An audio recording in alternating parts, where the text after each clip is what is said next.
Hello everyone and welcome to another review. Today we're going to go ahead and review a fragrance from the house of Viktor and Rolf. The fragrance is called Viktor and Rolf's Spicebomb Eau Fraiche.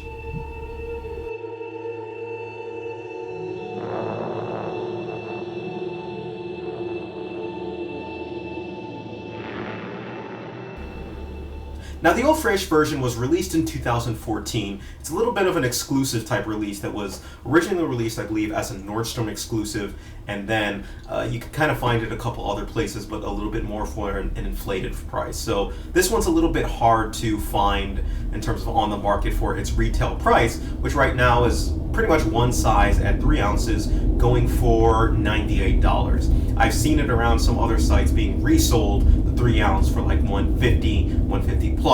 I've seen it on eBay for a little bit more as terms of the price wise, so just keep a lookout. But either way, the bottle and the design is very similar to the original Spicebomb. It's got the grenade looking feel to it, but it has a lighter colorway, whereas the original Spicebomb was a black, dark color. This one is more of a lighter color grenade.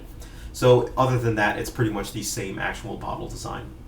Now with that, let us go ahead and get right into the notes of this fragrance. The notes of this fragrance consist of pink pepper, grapefruit, sea salt, lavender, elemi resin, and tobacco. So this I want to give in reference to the original Spicebomb. So for those of you who don't know, the original Spicebomb was really a mesh of spices: cinnamon, resin, it had tobacco, it had leather, and that was kind of Spicebomb mixed in.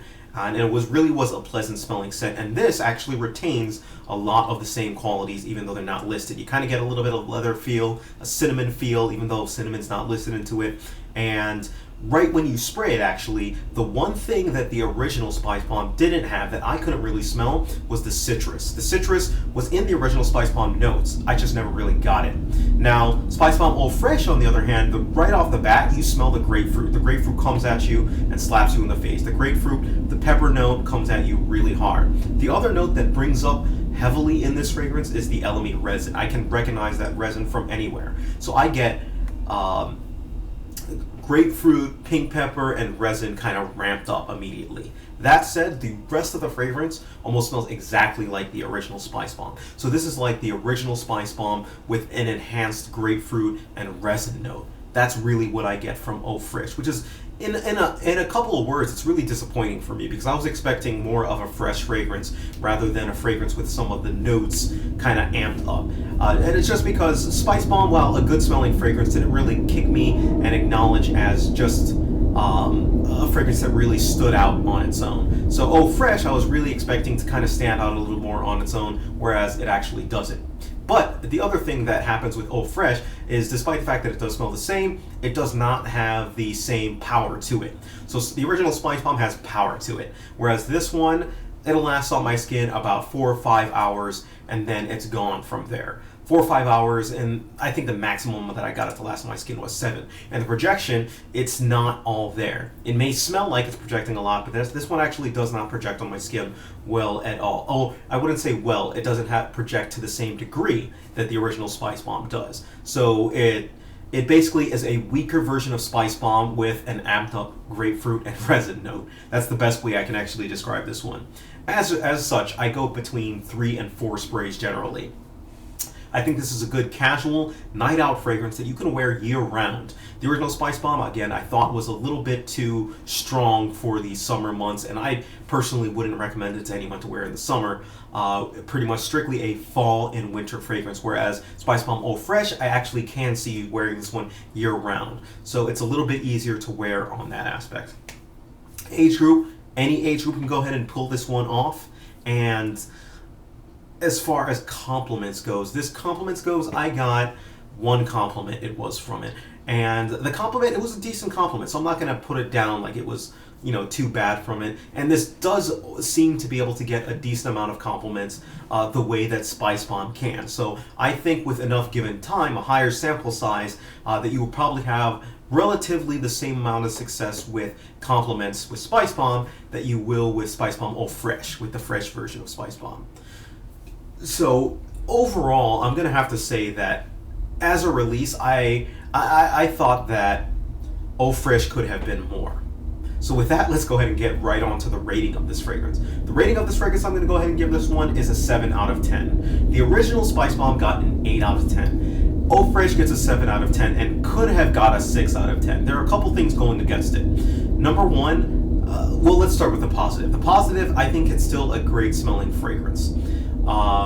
It's one that that has an enhanced amount of time or places that you can actually wear it. Or not necessarily places, but times that you can actually wear it. I think you can wear this one year round, and you can wear it on a good amount, casual, and in the evening out. So you can actually stretch this one possibly to work and pull it off. But personally, I think it's a little bit too aggressive for that. But either way, it's a little bit more wearable. It has an enhanced grapefruit note. So if you weren't a fan too much of Spicebomb, I think it's just slightly different enough that if you don't have it, that I think you can go ahead and check it out. Flip side of this is, one, it loses points for lacking power.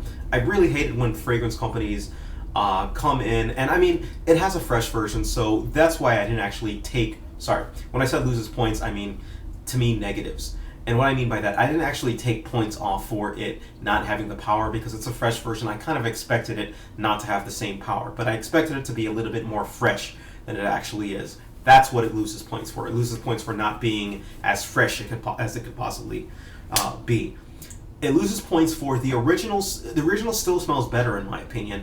And if you don't have either, I would suggest you take a look at the original first and contemplate just, spraying not as much, like half spraying the original rather than purchasing the fresh version if you want something a little bit lighter. The price also, it's still up there and it's a little bit too exclusive, for getting so little out of it. So I'm not going to give it any extra points for that.